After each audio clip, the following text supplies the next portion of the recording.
Salam jumpa dan salam bahagia. Saudara-saudara, para kekasih Tuhan Yesus Kristus, pada kesempatan indah kali ini, sebelum kita nanti masuk di dalam detail mengenai teologi berkat, kita akan bersama-sama lebih dulu bicara membahas hal-hal yang bersifat umum. Apa itu berkat? Ini yang akan kita bahas pada kesempatan sekarang. Ada 5 perkara yang akan kita bicarakan selama presentasi pendahuluan ini yang mengenai berkat. Yang pertama itu adalah berkat sebagai bahasa iman. Yang kedua sebagai bahasa subjektif. Yang ketiga adalah bahasa paradok. Nah, yang keempat, kita tahu berkat itu adalah kata yang sangat kaya dengan makna. Sedangkan yang kelima, berkat adalah kata yang memancarkan makna. Nah, sebagai bahasa iman, kita tahu, saudara-saudara, bahwa negeri kita ini berdasar pada Pancasila. Sila pertama Pancasila berbunyi ketuhanan yang Maha Esa. Artinya apa? Dengan dasar seperti ini sudah digariskan bahwa setiap warga negara Indonesia itu harus beragama. Bahwa soal bagaimana dia beragama itu soal lain, tapi dia harus beragama. Konteks negeri kita adalah konteks negeri yang religius. Nah, kata berkat yang merupakan kata serapan itu adalah diserap dari bahasa Arab, barakah. Nah, kata barakah ini masih serumpun, ya, rumpun semitik dengan bahasa Ibrani barak. Nah, di dalam bahasa Indonesia, khususnya di Kamus Besar Bahasa Indonesia tahun 1991, disebutkan bahwa arti kata berkat adalah karunia Tuhan yang membawa kebaikan bagi manusia. Kalau kita kembali kepada kata berkat itu sendiri, di dalam akar kata barak bahasa Ibrani, itu artinya yang pertama adalah memberkati, yang kedua memberi salam, dan yang ketiga itu berarti juga berlutut. Orang-orang yang tidak beragama atau ateis pasti sulit memahami kata berkat ini, karena kata berkat ini selalu dilandasi dengan penghayatan akan adanya Tuhan yang memberikan, yang menurunkan berkat itu. Nah, karena ini berkaitan dengan pengalaman bersama Tuhan, maka kata berkat ini menjadi bahasa yang subjektif. Nah, maksudnya apa bahasa subjektif? Tergantung pada penghayatan seseorang pada berkat itu sendiri. Ambillah contoh, misalnya tentang gaji. Orang yang kerja di tempat yang sama, orang yang mendapatkan gaji dalam jumlah yang sama, orang yang memperoleh gaji pada bulan yang sama, untuk pekerjaan yang sama, belum tentu yang satu menghayati itu sebagai berkat Tuhan. Tetapi yang lain bisa berpikir, ini adalah akibat yang wajar atau hal yang wajar yang saya peroleh karena kerja keras saya selama 1 bulan sebelumnya. Jadi bagi yang satu, ini adalah berkat, bagi yang lain ini bukan. Contoh lain misalnya jalan tol. Jalan tol dari Malang Surabaya atau Surabaya Malang. Bagi para pengguna jalan, ini merupakan berkat. Karena perjalanan dari Malang ke Surabaya atau dari Surabaya ke Malang menjadi minim hambatan. Nah, bagi mereka enak sekali lewat jalan tol, tetapi belum tentu. Bagi para pedagang bagaimana? Pedagang-pedagang warung-warung yang dulu di depan kedai mereka dilewati kendaraan umum, bis dan sebagainya, atau kendaraan pribadi, sekarang berkurang jauh pelanggannya. Artinya apa?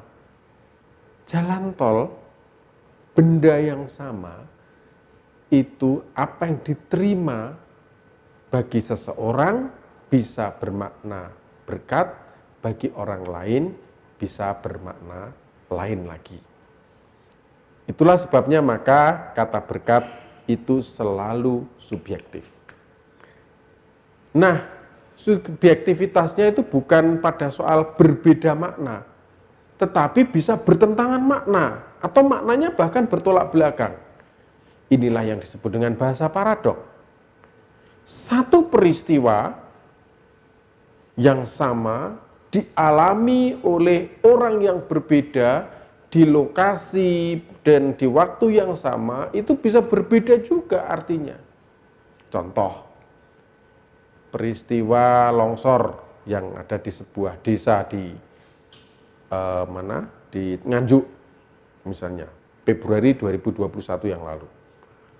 Bagi orang yang selamat atau yang risikonya cuma sedikit atau bahkan tidak berisiko nyawa, itu waduh aku diselamatkan Tuhan. Itu berkat yang luar biasa nyata. Tapi bagi orang yang lain, mereka yang kehilangan keluarganya atau mereka yang terluka berat, itu bisa dipahami bahkan bukan berkat Tuhan, melainkan hukuman dari Tuhan. Jadi bertolak belakang, peristiwanya sama.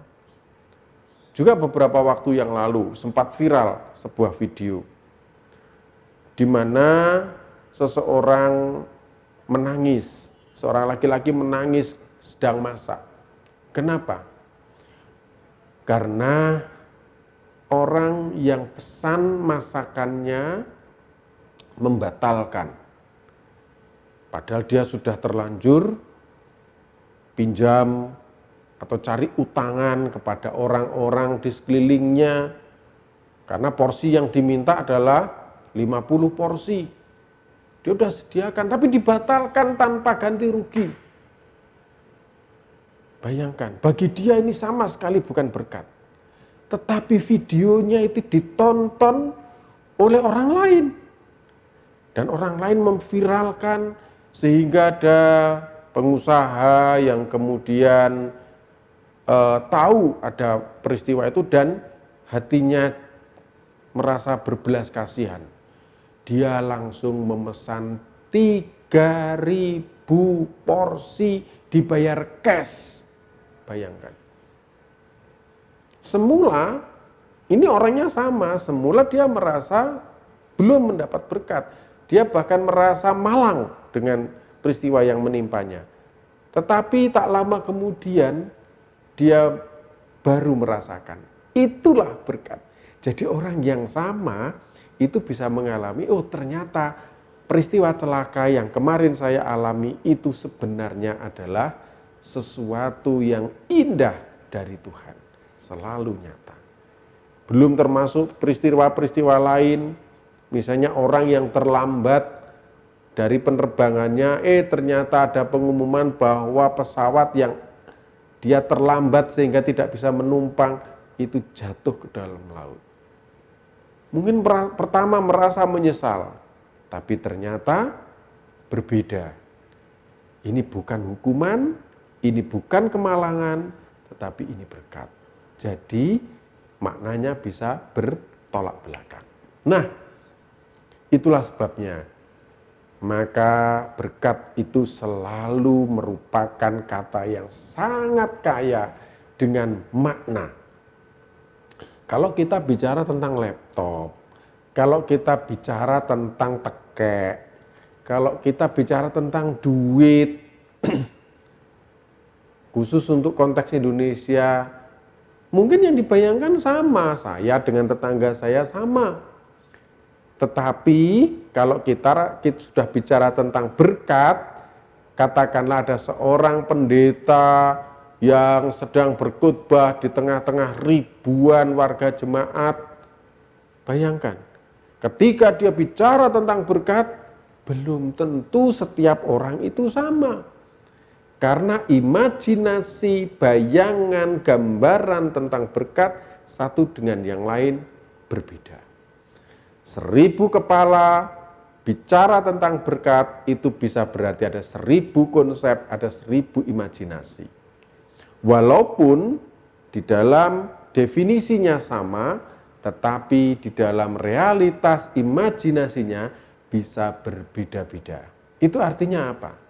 Orang beriman sekalipun tidak akan pernah selesai kalau bicara tentang berkat. Karena berkat itu begitu luas dan tidak akan pernah tuntas untuk didefinisikan. Kemajuan teknologi yang tidak berhenti ini pun juga merupakan berkat. Sehingga berkat yang dipahami Pangeran Diponegoro zaman dulu dengan berkat yang dipahami kita zaman sekarang juga berbeda. Nah, yang terakhir, berkat itu adalah kata yang memancarkan makna. Kenapa begitu? Karena di belakang berkat selalu ada Tuhan yang berperan. Makanya dikatakan ini adalah bahasa iman. Ada Tuhan yang berperan.